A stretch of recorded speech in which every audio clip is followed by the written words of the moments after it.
Hello again. So, in the last video, we talked about this new type of triangle, the 30, 60, 90 triangle, where we determine the ratios of these sides.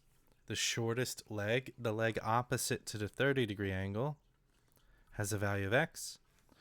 The side opposite to the 60-degree angle has a value of x times the square root of 3.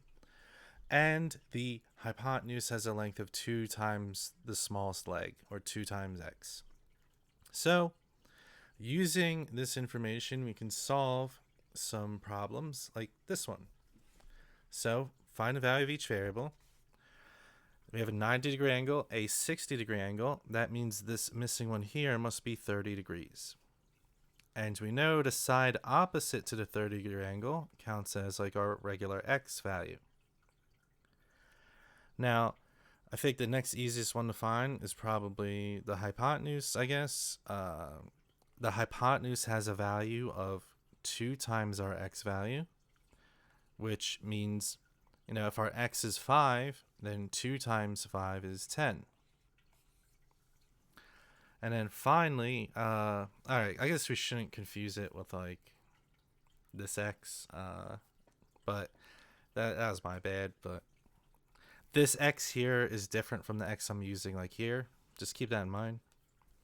But this value, since it's across from the 60-degree angle, is the value of the shortest leg, which is 5 times the square root of 3. So those are the missing values. Hopefully that was a little bit easy to see. Let's go through a couple more. All right. So for 5, find the value. We're just finding missing variables. So we got the side opposite to the 30-degree angle. That's the shortest side. So therefore, the hypotenuse is opposite to the 90-degree angle, and that's going to be twice the amount of the shortest side. So 2 times 14 is 28. And then the side opposite to the 60-degree angle, which should be located right here, the side opposite to that has a measure equal to the shortest side times the square root of 3. And that's it. That's all we have to do. Part 6.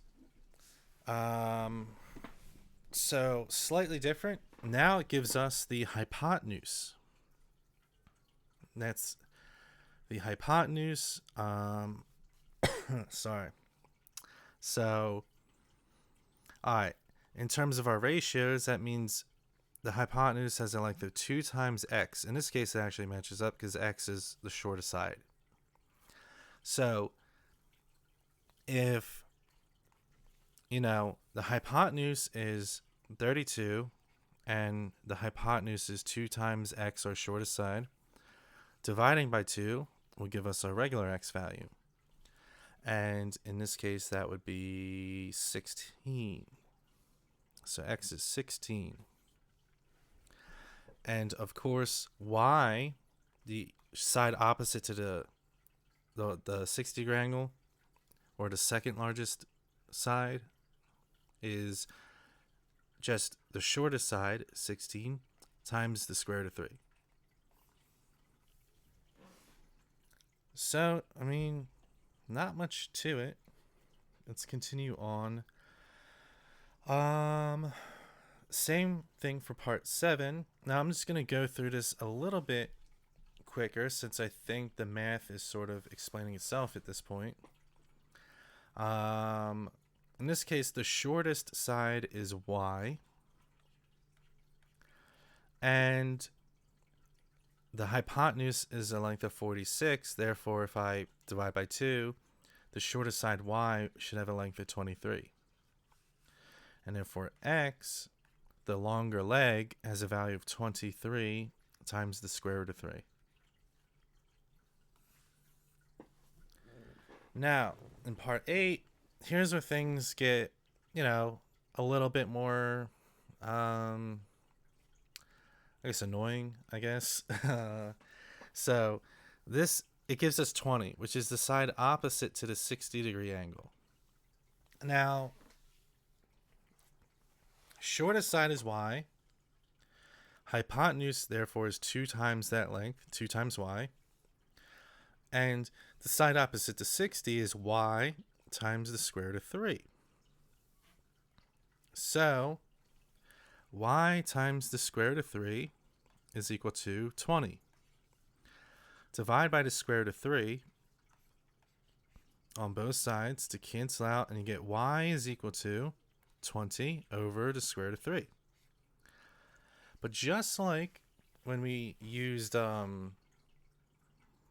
45, 90 triangles and we had a square root in the denominator, we must cancel that out.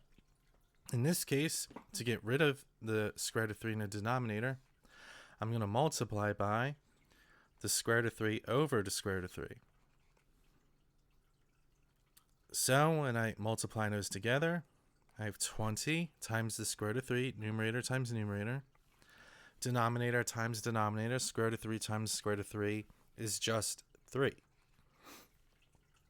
And that is my value for y. Now, my value for x is going to be twice that value of y. So if y is 20 square root of 3 over 3, then x is twice that amount. So all you gotta do is multiply 2 times the denominator. 2 times 20 is 40. So we're left with 40 square root of 3 over 3 for our x value. So don't make it too complicated. When you're multiplying, like when you're doing twice as much in a fraction, you're multiplying the numerator by 2, if assuming you can't cancel anything out. Now let's take a look at part 9. Same thing. We're given the side across from the 60-degree angle. So this length is, in this case, x is our shortest side. So that's x times the square root of 3. And this is 2x. So I need to find out what x is, knowing that x times the square root of 3 is equal to 9 times the square root of 3. Now this is interesting. Solving for x, divide both sides by the square root of 3. It cancels out over there, cancels out on the right hand side too. I'm left with x is equal to 9. So that ended up working out real nice. X is equal to 9. That means that y, being twice as much as x, 2 times 9 is 18. So y is equal to 18. So sometimes the 30, 60, 90 triangles can be a bit more math to deal with, or a bit more thinking, I guess, but really not that much. You just got to keep the sides in mind and their relation to the angles. Remember that the angle opposite to 30 is the smallest side. That's kind of like your starting point typically. The side opposite to 90 degrees is the hypotenuse, which is twice the value of the small side.